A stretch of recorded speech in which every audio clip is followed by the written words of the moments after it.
Alô, meus queridos, tudo bem? Olha o professor Veja Bem, também conhecido como Lorival Rock. Vamos a mais um vídeo. Hoje eu vou dar uma pincelada aí com vocês a respeito da história das grandezas elétricas. Falar aí algumas grandezas básicas, vou me basear somente na corrente contínua. Depois eu vou fazer um vídeo sobre as grandezas elétricas da corrente alternada. Depois eu vou fazer um outro vídeo sobre grandezas elétricas da parte de eletrônica e de telecomunicações. Tá ok? Bom, o primeiro cientista a fazer experiências com a eletricidade foi o filósofo Tales de Mileto, no século VI a.C., por volta de 732, mais ou menos. Ele começou então primeiro a observar os fenômenos elétricos da natureza, que eram as descargas atmosféricas, e ele descobriu que pegando o âmbar, que é um tipo de uma resina de uma árvore, embora o pessoal pense que é um mineral, não é um mineral, é uma resina de uma árvore que também era utilizada para fazer diversos artefatos, inclusive bijuterias e tudo mais. Ele viu que esfregando o âmbar numa pele de um animal, ele conseguia atrair pequenos objetos, como pedacinhos de palha. Então foi o que? Originou o primeiro conceito da eletrostática, que é a eletrização por atrito. Mas só em 1600 depois de Cristo, através de William Gilbert, é que a eletricidade começou a ter o seu avanço. Embora o Tales de Mileto, antes de Cristo, já começou a fazer as primeiras experiências, mas só em 1600 depois de Cristo é que realmente começaram a surgir diversos cientistas para evoluir no estudo da eletricidade. Em 1650, por exemplo, foi criada a primeira máquina geradora de eletricidade estática, por Otto von Guericke. Não me esqueça, minha pronúncia é meio complicada, tá? Que era uma esfera que ficava girando na areia, e com isso se gerava então a eletricidade estática. Tá ok? Bom, no século XVIII, através daquela famosa experiência do Benjamin Franklin, de pegar de soltar uma pipa em um dia de chuva com uma chave metálica pendurada, dizendo que o raio iria atingir a pipa e iria fazer com que aquela chave ela oscilasse, mostrando que haveria ali a presença da eletricidade.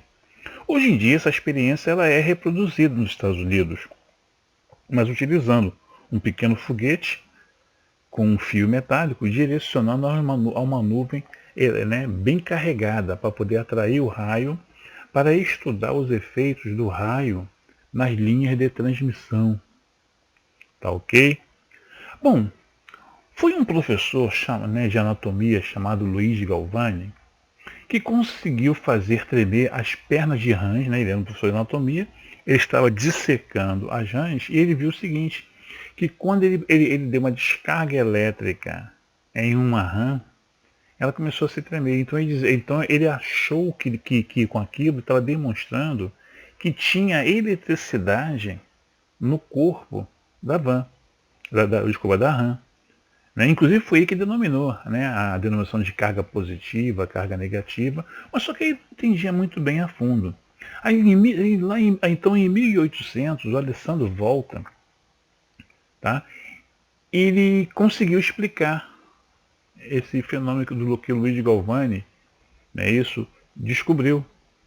Então ele conseguiu realmente explicar de uma maneira mais técnica. Ele viu o seguinte, o que fazia a perna da rã tremer era exatamente os dois eletrodos que eram introduzidos na rã, que estavam em um ambiente salino, porque para poder conservar a rã, tinha que fazer, deixar ela em um ambiente salino, para ela poder então, você poder manusear por muitos dias, ou até meses. Então ele viu que foi isso que fez passar a corrente elétrica. Com isso, Alessandro Volta criou a primeira pilha elétrica, tá? Também chamada de pilha galvânica, né? Isso para ter em homenagem ao Luigi Galvani, né? Inclusive o processo que você faz para você cobrear, né, metais, né, você fazer o processo de cromar, né, isso recebe até o nome também de galvanoplastia, né? Então, baseado nas experiências, né, do Luigi Galvani. Agora eu estou imaginando, já pensou, gente, naquela época a mulher não fazia, né, não tinha acesso aos estudos, né? Imagine se ele estiver dando aula de anatomia em uma faculdade e de repente acontece um lance desse. O que é ter de mulher sair correndo? Homem também, se bobear até o rock também é sair correndo.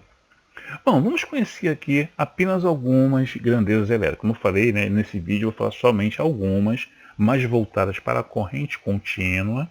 E depois então farei um outro vídeo falando sobre grandezas elétricas, né, em função da corrente alternada. Eu vou falar mais sobre a eletrodinâmica, né? Por enquanto estou me referindo aqui à eletrostática, né? E um pouquinho da aerodinâmica, mas depois eu vou então vamos dizer assim, me prender mais, tá? A geração de corrente alternada. Aí vai entrar eletromagnetismo, magnetismo, eletromagnetismo e vamos conhecer outras grandezas elétricas, tá ok? Bom, carga elétrica. O que é carga elétrica? É a quantidade de carga elétrica, né, que nós temos num corpo, né? Porque nós sabemos que vamos dizer assim, né? A menor quantidade de carga elétrica, ela está presente no átomo, né? Com os seus prótons e os seus elétrons.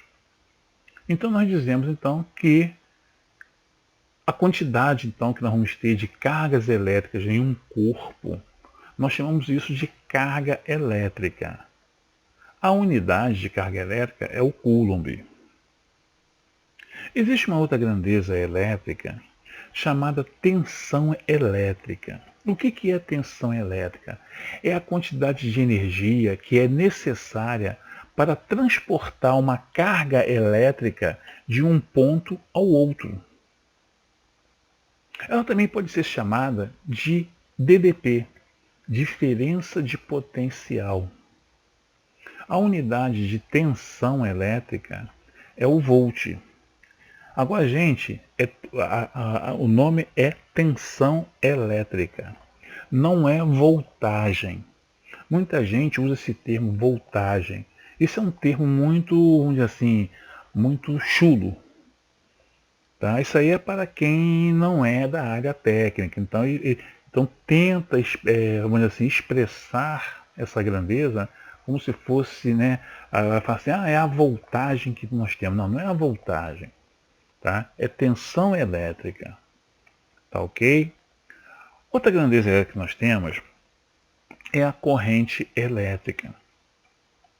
A corrente elétrica ela é o deslocamento dessas cargas elétricas através de um elemento condutor, quando há uma diferença de potencial em suas extremidades. Na realidade, é uma manutenção das cargas elétricas negativas, né, que são os elétrons, né, que são os elétrons que geram a corrente elétrica. Inclusive, quando nós temos, né, um Coulomb em 1 segundo, nós dizemos então que nós temos o quê? 1 ampere. Então, a unidade de corrente elétrica é o ampere. Tá ok? Bom, outra grandeza elétrica que nós temos é a energia potencial. O que é a energia potencial? É uma forma de energia que pode ser armazenada em um corpo. E ela pode ser convertida em outra forma de energia. Em luz, né, energia luminosa, energia cinética, é o que nós chamamos de trabalho elétrico. A unidade é o joule. Tá ok? Outra grandeza elétrica que nós temos é a potência elétrica. O que é a potência elétrica? É a rapidez com que um trabalho é realizado. Ou seja, é a medida do trabalho realizado por unidade de tempo, ou também pode ser chamado de um trabalho instantâneo. Tá ok? A unidade, né, é o watt. Tá ok? Na corrente elétrica, né, eu esqueci de até de comentar, tem muita gente que chama de amperagem. Ah, a amperagem. Né, que nem ele fala voltagem para tensão, fala amperagem. Não, esse termo também é um termo chulo, tá? Não é corrente elétrica. Você pode, existe sim um termo chamado de ampacidade, que é a capacidade máxima de um condutor, né, isso que ele apresenta, né, para transportar a corrente elétrica. Então nós temos aí na internet, né, diversas tabelas com as ampacidades, né, dos condutores de cobre, condutor de alumínio, com 1,5 milímetro, com 2,5 milímetros, isso suporta uma corrente de até X amperes. Então isso aí que nós chamamos, então, isso é uma ampacidade. Tá? Mas amperagem não existe. Tá? Isso é um termo muito vulgar. Tá ok? Bom, outra grandeza elétrica que nós temos é a resistência elétrica. O que é a resistência elétrica? É a capacidade física de um corpo de se opor à passagem da corrente elétrica. Então ele vai dificultar a passagem da corrente elétrica, né, quando existe uma diferença de potencial aplicada. A unidade de resistência elétrica é o ohm. Tá ok?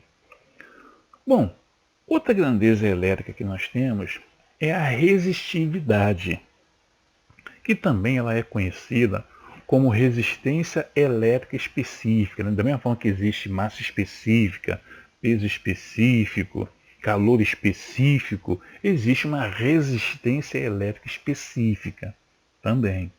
Tá ok?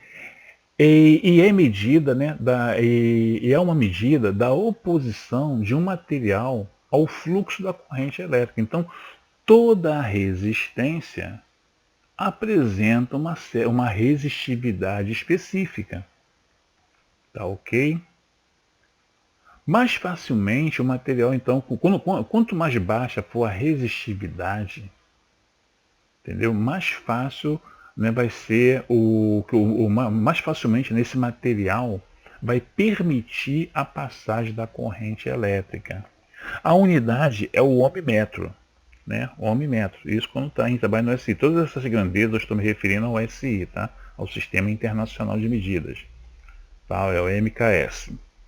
Tá ok? Existe também uma aqui que eu não coloquei, que eu poderia até ter colocado também, que é o oposto da resistividade elétrica, que é a condutividade elétrica.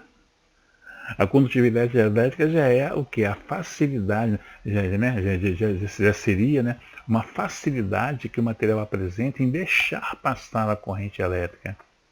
Enquanto a resistividade é para impedir a passagem, né, a condutividade já é de facilitar. Nós podemos dizer que a condutividade é o inverso da resistividade. Tá ok? Inclusive até a unidade, né, de condutividade é o Siemens. Tá ok? Bom, eram essas as principais grandezas elétricas que eu estava comentando com vocês hoje, nesse vídeo. Tá ok? Depois eu vou fazer, né, vou postar mais vídeos falando sobre outras grandezas, mais voltadas ao magnetismo e ao eletromagnetismo. Aí vamos falar o que é Gauss, o que é Maxwell, o que é Tesla. É isso, o que é reatância indutiva, reatância capacitiva, impedância, tá ok? Força magnetomotriz, relutância. Então depois nós vamos comentar sobre outras grandezas elétricas. Tá ok? Então, não se esqueçam, tá ok? De acessar os outros vídeos aí do meu canal, professor, né, Veja Bem. Tá ok? Se quiserem entrar em contato comigo para tirar alguma dúvida, fazer alguma pergunta, ou adquirir algum material sobre os meus cursos, tá? Aí está meu WhatsApp, tá? É 21, né, que é Rio de Janeiro, 997904-3792. E eu tenho um outro canal no YouTube, chamado As Histórias do Rock. Agora cuidado que é para não cair história do rock and roll, tá? As histórias do rock. As histórias do rock são histórias engraçadas, mas são histórias reais, coisas que aconteceram comigo, né, nesses meus 40 e tantos anos de vivência profissional. Tá ok? Mas são histórias bem engraçadas. Tá legal, gente? Então não se esqueçam, tá? De se inscrever no meu canal. Se você se tornar membro do meu canal, você vai ter direito a outros vídeos, né, mais específicos, né, de alguns assuntos, que tem ali algumas dicas, né, só para o pessoal da elite, vamos dizer assim. Tá legal? Não esqueça de ativar o sininho, né, para vocês receberem sempre notificações quando eu postar algum vídeo. Tá ok? E recomendar meu canal aí para os seus amigos, né? Seus colegas, seus grupos. Tá ok? Aguardo vocês numa próxima. Fiquem com Deus.